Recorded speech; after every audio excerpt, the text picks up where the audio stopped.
The IMG Roadmap is the only podcast dedicated to coaching international medical graduates in success blueprints for this unique pathway. I am Dr. Nina Loom, your host, a previous IMG turned hospital medicine physician, healthcare administrator, speaker, and coach. I empower, encourage, and equip you with actionable steps that you can take towards the residency position of your dreams. Hi, guys, and welcome to another episode of the IMG Roadmap podcast. Today's episode is actually very different, but it's also very important.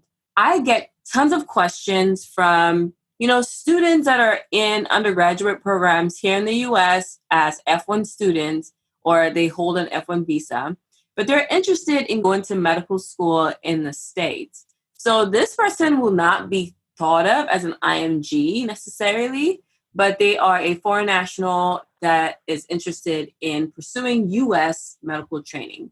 So the best thing I could do was invite a very dear friend of mine onto the podcast today. Her name is Dr. Ima Ebong. She'll tell us about herself, but I really want you guys to listen keenly because this is somebody that I know has been through this path and is currently an attending neurologist at University of Kentucky. And I know that she has tons of personal information that she can share with us. So Dr. Ima, welcome to the podcast. How are you doing today? I'm doing well. Thank you for inviting me. And hello, audience. I love that. So hello, audience. So can you tell us a little bit about you, sort of where you practice now, where you're from, and how you, maybe the steps of your training thus far, just like your CV in brief. Okay. So my name is Dr. Ima Ebong. I'm originally from Nassau, Bahamas. So I went to university initially in Atlanta, Georgia for undergraduate education as an F1 student. And I continued my medical training at the University of Kentucky College of Medicine as an F1 international student, where I graduated in 2013. From 2013 to 2017, I was on a J1 visa pursuing my residency at the Jackson Memorial Hospital, University of Miami Neurology program, and I completed a fellowship there in clinical neurophysiology between 2017 and 2018.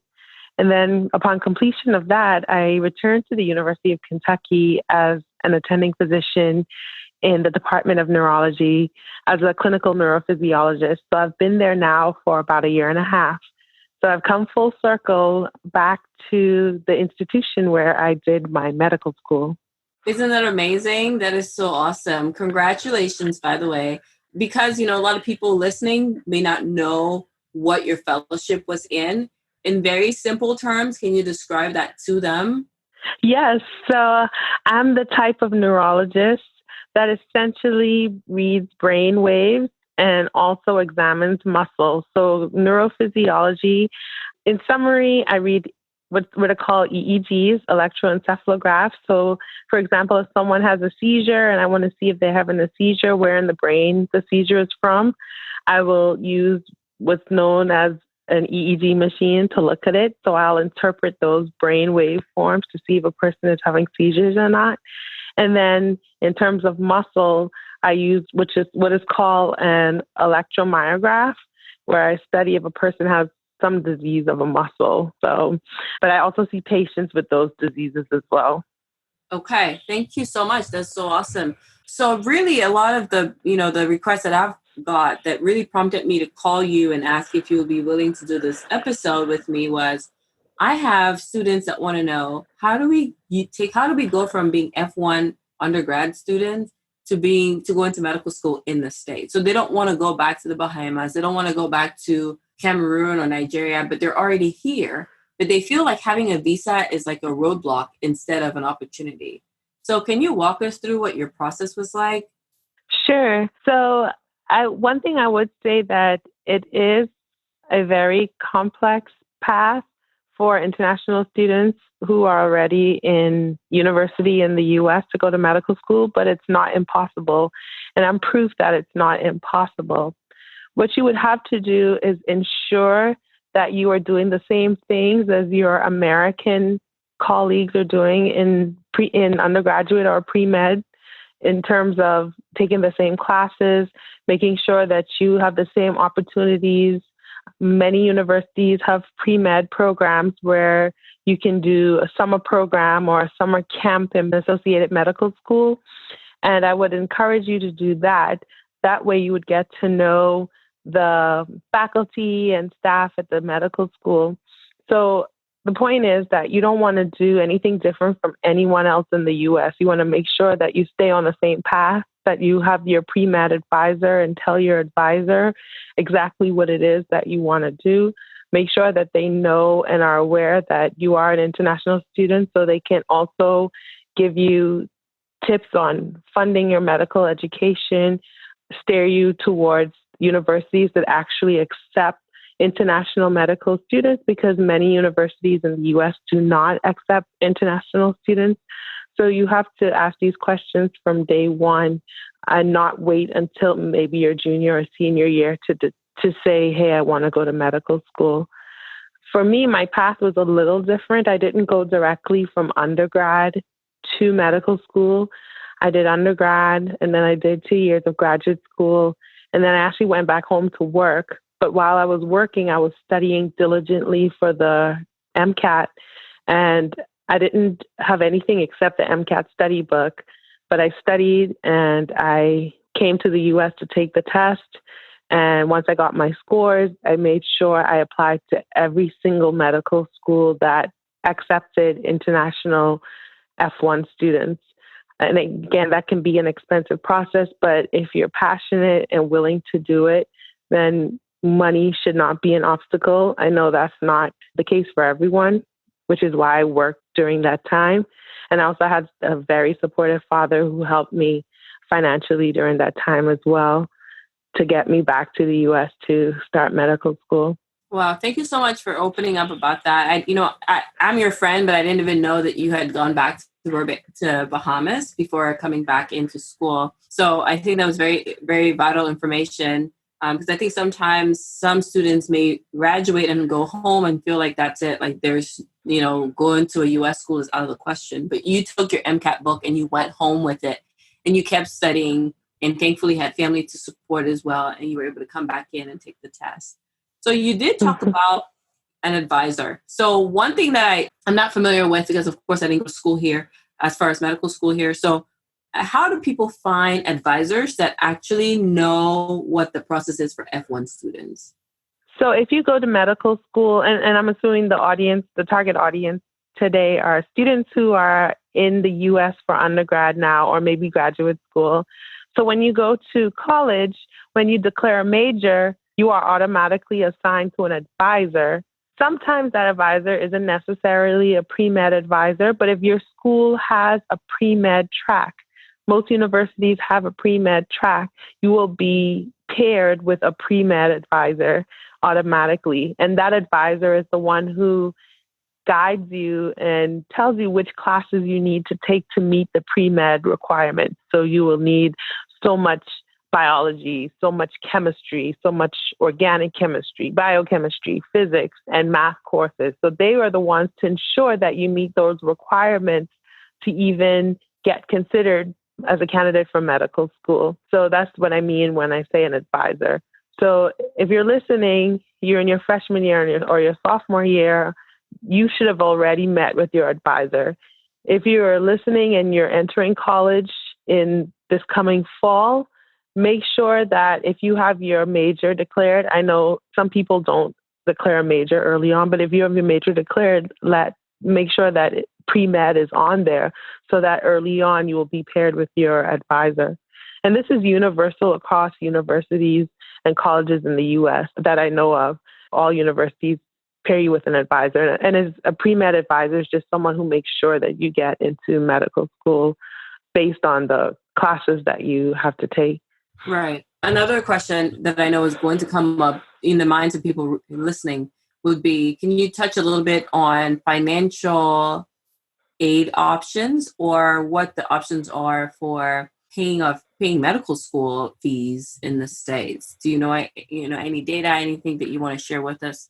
So unfortunately for international students, you won't be eligible for government financial aid or federal student loans. You have to be a U.S. citizen to even be considered for those. There are private loans that you may be eligible for, and you should look into that. In my case, I had my family, my father supported me, so my medical school was paid for that way, but I realized that's not for everyone. So you have to really think hard, how are you going to afford medical school? Many of the international students that I went to school with, they either financed their own education because they either worked or their families financed it just like mine did, or they had private scholarships. But like I said, there are no federal loans, which is the way majority of U.S. students pay for their medical education. I'm not sure the military option. The reason why I said I'm not sure is because usually I know people who are U.S. citizens would go into the military, but I think that you don't have to be a citizen to go into the military. I know of people from different countries who entered the military and then got citizenship that way. And if that's a path that you'd want to investigate, I'd suggest looking more into that. But I don't have any affiliation with any of the branches of the military. Okay. Thanks for sharing that. And now let's move it on to some other questions we've received in the past on this topic. When it comes to transitioning, so, the person gets into medical school and then they have to be on a certain type of visa to attend medical school. What type of visa is that? Are there any limitations with that? And then what are the possible options for residency training and beyond? So as with undergrad or any type of student, you will be on an F1 visa. So I was on an F1 visa. As soon as I was accepted into medical school, I had to go to the U.S. Embassy back home in the Bahamas and apply for my visa. And just realize when you get accepted, that's not it. So when you go to the embassy, there are lots of things you have to take with you, including proof that you can finance your education. So even before you step foot into the U.S. to start school, you have to show the embassy that you're able to pay for it. So my dad had to show bank records and also a letter saying that he would be able to finance my education, because it's a substantial amount of money, the cost of a U.S. medical education. So they want to make sure you can afford it. So you have to show that, and then they'll approve your visa. And then once they approve your visa, then you can come over for school.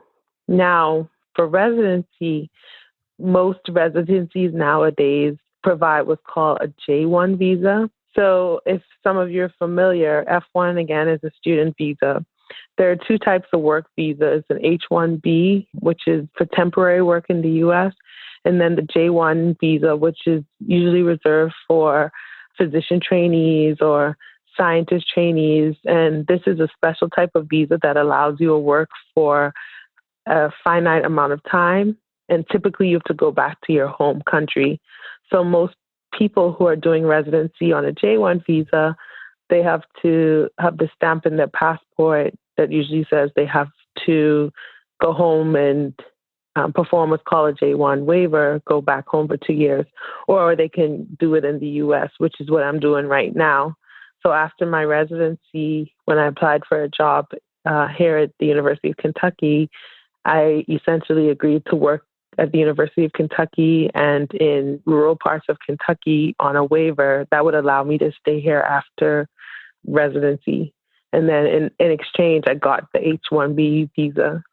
Okay. All right. Thanks for going into so much detail on that, because I feel like that's also, it's going to help people plan ahead, so to speak. So another question for you, because, on the podcast, we like to really get some inspiration from other people, and we'll like to know, when you applied, did you get people rejecting you because you were a non-U.S. citizen? Was that an issue? Was that not? How many places did you apply into? Can you walk us through that process?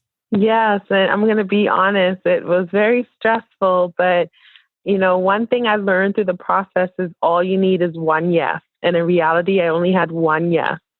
So backing up, I applied to every single U.S. program that accepted international students. And at the time, this was in 2008. So about 12 years ago, when I was going through the process, it was thousands of dollars just spent just on applications. I only got 2 interviews out of those dozens of places. I got 2 interviews, and then I was waitlisted both places. And for those of you who do not know what waitlisted means, it means that you haven't been accepted to medical school because the class is full. However, once people decide that they want to go elsewhere or drop out of the class, then they would go down the wait list and accept more people until the class is full again. So I was waitlisted at both schools. I didn't find out that I was accepted to University of Kentucky until June of 2009. And granted, school starts in August. So most people know they're accepted into medical school starting October, November, the year before school is about to start. I didn't find out until June. So I had 2 months essentially to pack up everything and move. And then I eventually got rejected from the other school because their class was full and they didn't get to me on their wait list. So essentially I only got accepted one place, and that's all I needed.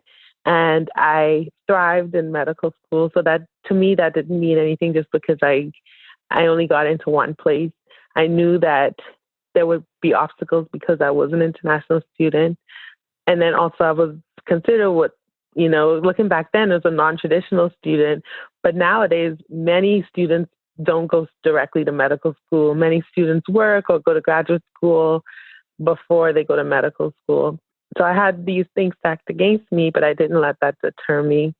So yeah, you just need that one place Yeah, to I accept really you. agree. You really just need one place to accept you. And that goes all the way from getting into undergrad, getting into medical school, a master's program, residency, fellowship. You can't train at 2 places at one time. So really, all you need is one opportunity. And then when you get it, you maximize it. And you make it work to your best interest by, showing up, doing the right thing over and over again, and you produce very different results from other people around you. So yeah, I really appreciate you kind of being open to tell us about what, you would have considered then as a failure, which has now become a great strength and source of success for you. So can you give us do you have any stats on neurology? Like, are there a lot of people like you that maybe were F1 students and maybe later on became physicians in the States and then now practicing neurology? Is there some data that you can share with us on that? What's your personal experience with it? No, I don't have any data specifically on neurology. I do have anecdotal data, medicine in general. There are so many like me who were international and went to medical school in the U.S. University of Kentucky is known to be friendly to F1 students or international students. And every year, every class, there were a handful of people just like me who were international F1 students. Even currently, I know some of the students there are on an F1 visa. So the thing is, you just have to look and see which universities are friendly towards students who will need a visa. Unfortunately, I don't even know if those statistics are available. Maybe EFCMG? Did I say that right? ECFMG, the Educational ECFMG, yes. For medical graduates, yeah. Yeah, so they may have that information. Oh, and I know in my intro you said I would be considered IMG per se, but I just have to say one thing. You're right. I did graduate from a U.S. medical school, but because I needed a J1 visa, I was considered an IMG during residency. So if you don't change your visa status, like say you come into medical school as an F1 and you remain an F1 until you graduate and you would need a J1 visa to work as a resident, then you would still be considered an IMG and have to go through the whole ECFMG process, which I had to do.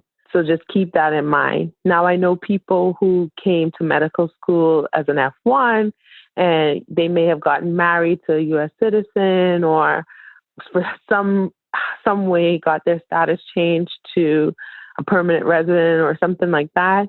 Then they didn't have to go through the process to be a J1 or find a visa for residency training. So it does happen. It does happen. And I know people personally who that happened to, where they came in as one status and then their status changed while they were in school, which actually makes things a lot easier when you're looking for residency positions and also employment positions. Yeah. Well, thanks for shedding light on that. You're right. Because if a person is training on a J1, then they will be considered international. So, wow, that was some good information. Thanks for coming on the podcast. Any other final words or advice that you'd have for, anyone that's sort of where you were several years ago? Do you have any tips and tricks for them to take on?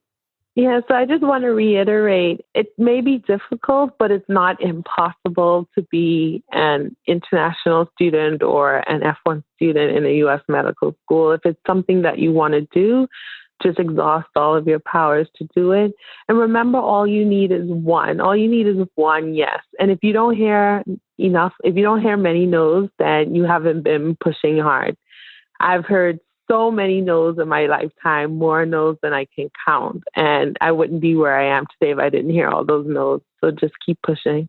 Absolutely. Don't let those no's hold you back, guys. Dr. Ebong, if anyone wants to connect with you, where can they find you? Any social media links or handles you want us to include on the show notes? Sure. You can find me on Twitter. Follow me at Ima Ebong, MD.